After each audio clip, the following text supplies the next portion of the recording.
the case. Say you light bay. And I be bridge. That you na asena wono. She come DCG. Momo kano doso pro.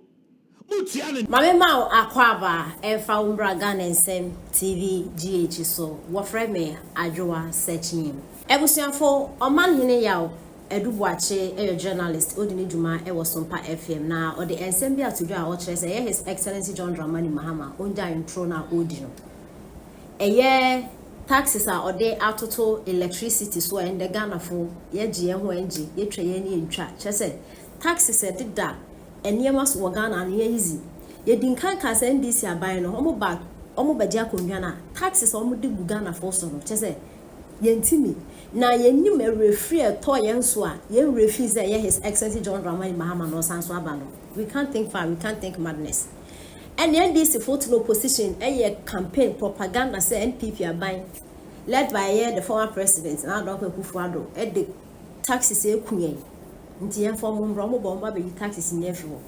Taxes no mo buy no mo ntimi ayi ni na o omo jebi e no mo aso mo didi agum but uhu e na ye kona de ohu ne nso de anu uhu ne pa light nde hu ntimi to His Excellency John Dramani Mahama abeka say eka bi wo ho e na ensem bebre na Omanhene oduko a cheche say papa stop lying na nye ofani say electricity and I say light and nkrofuntua light bill in the kwa prepaid no ekuro kakra bi so na bi ni but ekuro akese a nkrofuti pa akra Kumase Sunyane takra de na ho keka ho no prepaid na use nze ka bempa na wo ho amana ode taxes atoto light so sa yenti nsema Omanhene finance ono gigiskaro na on the electricity car na electricity ministry of energy the electricity car enie excavators we mo ba we say a private car because they be on the bampisi yeah we no a private car say obi akokra we yaba. The very reason a day a nema a buy ye wuna money size cavetesi.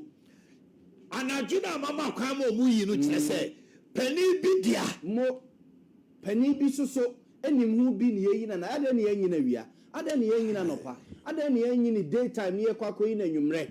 We were president to say, ye den she be bar, ye de tracking, Nedi and the Ababo excavator be home, now concession kura air cosonia the day. It is our directive now, President, and the man, the Minister of Lands and Natural Resources. Our directive now, President, the man, Minister of Energy, and the mining one sense. No, a ye did no man so, fee no man fee President yana. I ne ye excavator, and what's your report now?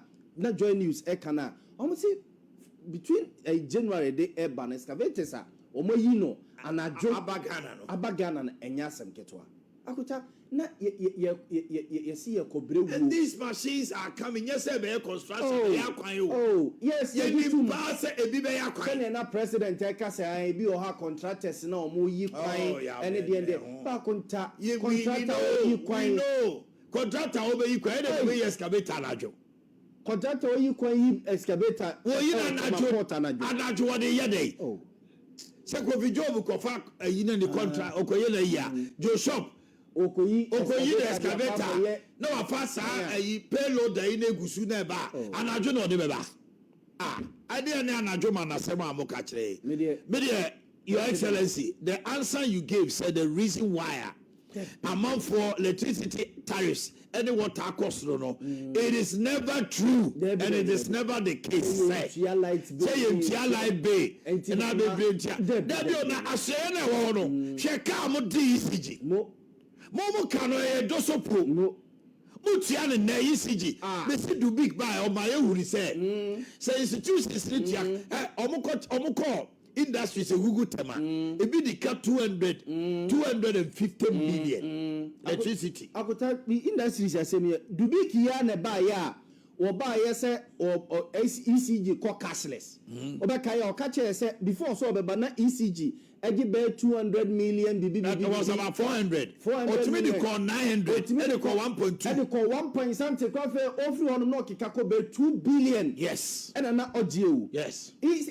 do big kroya no buy ya prepaid that ye de kokoto a light no kogu yade so no ye say nkrophobia ko change password o sede ndie ena nkrophobia GB gu omu bottom ene ne tone ade no decide so okay ye be streamline ni nyina so be kaya ekofa problem bi by mafe 1 month na after ye system no ebeye okay chakuta okomu a sene ye da Ghana fo tirim se abaye adwuma yenkukuru nso an ye twe na se no eno ne ye di gu ECG nti se aban esiti amede bi akonta me kasa asemu yi se so be kaya PDS yes na issues wo ho but the man na PDS 1 year pe no obaye no hwe kwan a efficiency e de som Ghana fo me dey me say minim kro omo PR department se omo PDS ba be bibia omo Ghana for man ye be 1 week every single day no more the update ba aka 3 days aka 2 days ade e chia ye ba be say be na ECG on be bibia da be no maka dana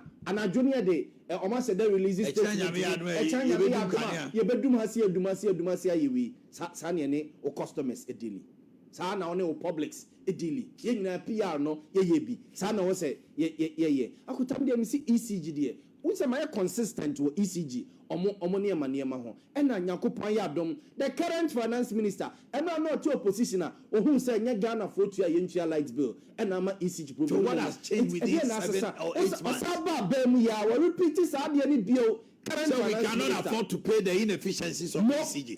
So why are we now Aden na finance minister enkobo president amane say enye light bill a Ghana for ntua nti na ECG entimi nya adwuma nemum ECG adwumayefo na CS and omo so so aban no so e ka odo omo we akota ala na PDS ba ye de na aban ni tua e ka odo na ose tua kra tua mo friends say PPs independent power producer IPP for no omo sisi no di so pepe ba ne say energy sector recovery program are completely off track, fixing the sector's. Mr. President John Dramani Mahama, no we media encounter no. Now we media encounter and one ageno.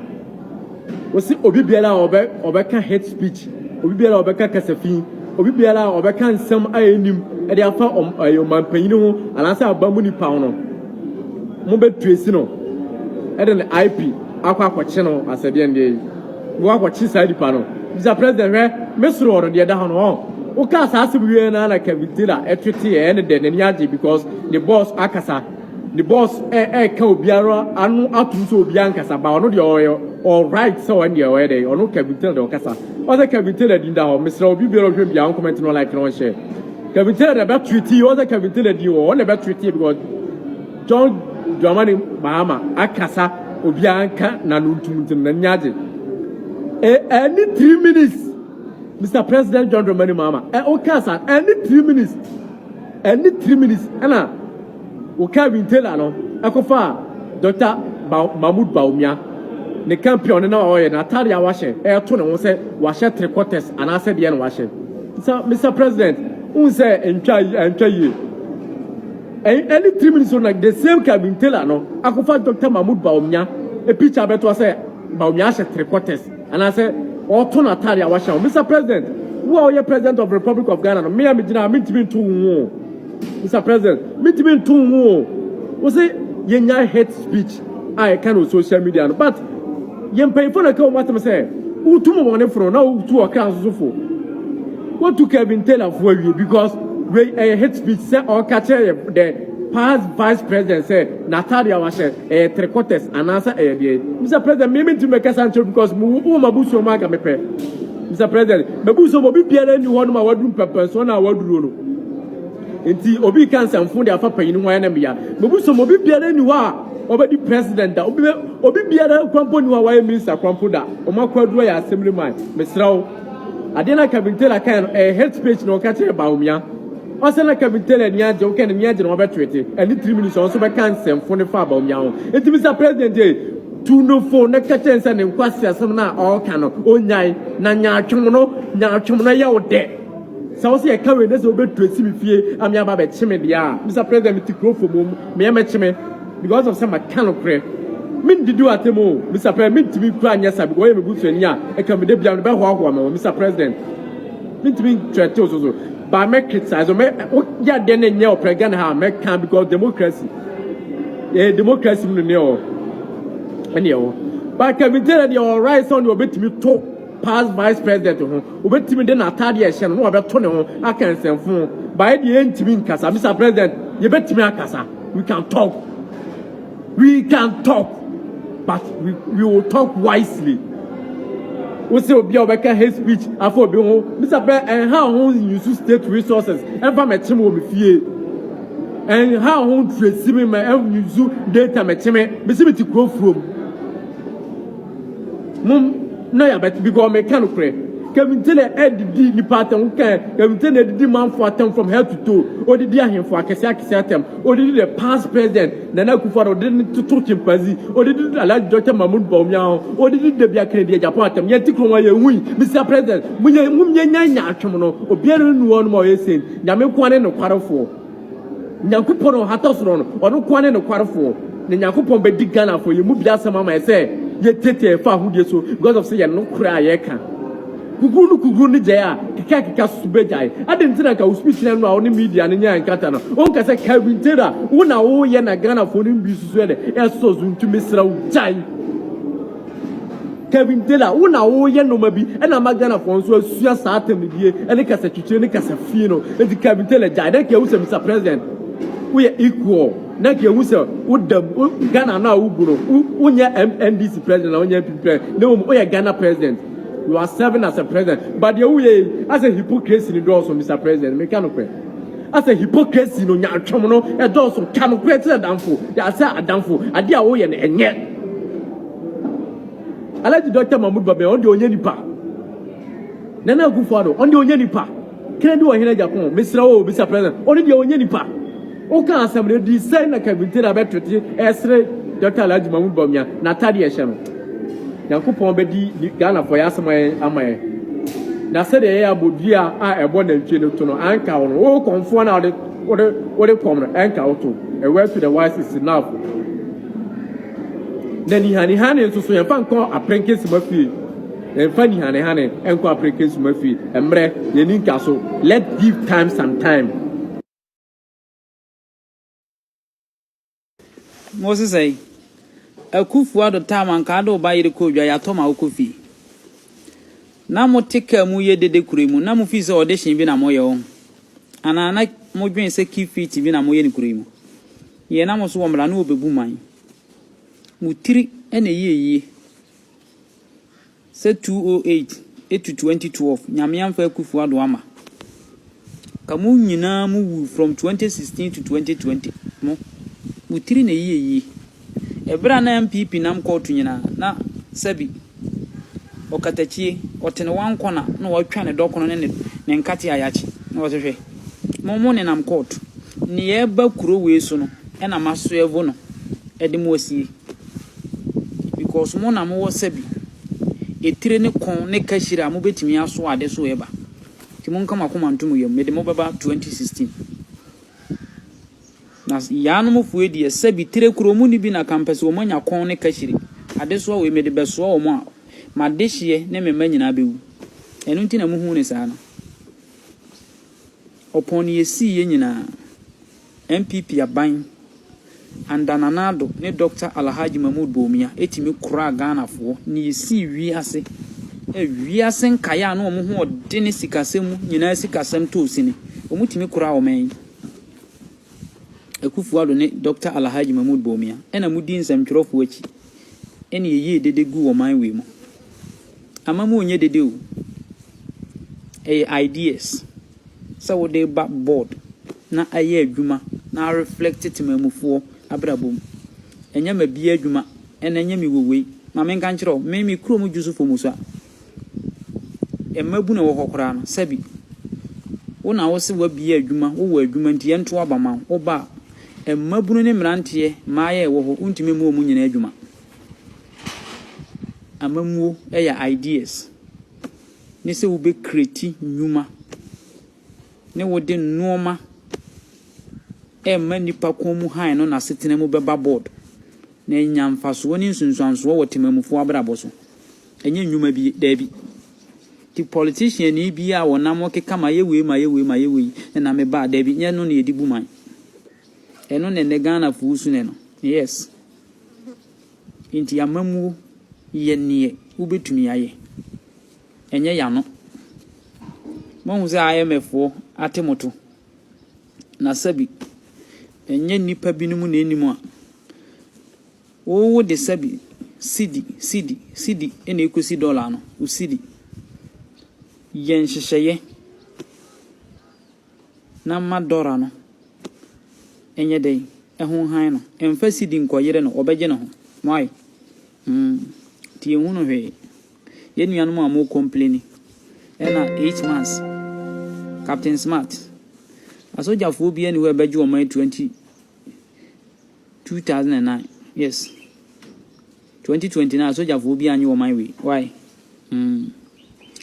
asoja aban no o man Ghana ye no o ma wi ti soja ni bi anywhere beje o man we Dr. Alhaji Mahmoud Bawumia ebeba 2028 2029 abebu man amama hunu se ni yesi bu man enoma true the vice presidency ye nya firi ne so effect a enya wo man yi so ene sector baby a amasabi avoid the traffic ahodo ana ekoso nyina eno ne ye frɛ ne se obi wonimdie obi ye kandini otimi bu man di ordinary dwene ye bibi a create bibi aba system no mu a eba bua temamufo ama obi enya so mfa so ne ye frɛ na mamu nyama bi adwuma na me wo workers say da bi politician bi kekasa eye ne personal interest businessman bi kasa ewo ne wo ni trim power de ba ma yenka no korenkyere mo Ghana fo mo executive mo amo koto aba ye nuanom delegate fo ye ka no kora kyere mo ne se mamu MPP party ani mo ase na amamu ye se wode no me gu fom eno ne ye amamu na me di kan ka kyero mesi mi kuro mu djuso wona wo so wo nnwuma se den adjuso fo musa emabunu ne mrante ewo ho untimi mu obi anya adwuma nye eye ne wo de bebo wo man no mu nhyehyɛ ya wo bɛyɛ na de ahoto bɛbrɛ wo man ma eno ne ye frɛ na mamu sa ideas no na Dr. Alhaji Mahmoud Bawumia kura oze na na adubusa na se ekwan ben so ne ye befa so avoid traffic ye wo yen hospital wa avoid ye banks ne other sector ne de ekwan ben ne ye befa so say this ye see agenda 11111 hospital ewo all the district A monhwe eno ne ye kan say ideas or call rounds etie from na wode na ninsuade hunu kan ho ene ne yehu saa no ma fafe yetisi eno ne ye frɛ na mamu enkogina obi achi en pe wanko awo personal interest en kasa asomasi wo adwuma we en asomasi we de ne bebie se da bi oboa wo nko awo de na wo dwene na emom ye kan ye wo ba wo de nhyehyɛ ye begu akwan mu amatemamufo asomo adwo wo mo etese de COVID-19 wo mu hodu Ghana kora ye mbeduru na eye Dr. Alhaji Mahmoud Bawumia enye sika na edibu man eye nyansa ne nimdie yes eye nyansa eni nimdie timu amo contest ya Dr. Alhaji Mahmoud Bawumia ena sebi eye mo message mu nia ni suade hunu me kama kyerɛ mu ton brand champion ne Kennedy wo kompre kwa Japan mu nia ni suade hunu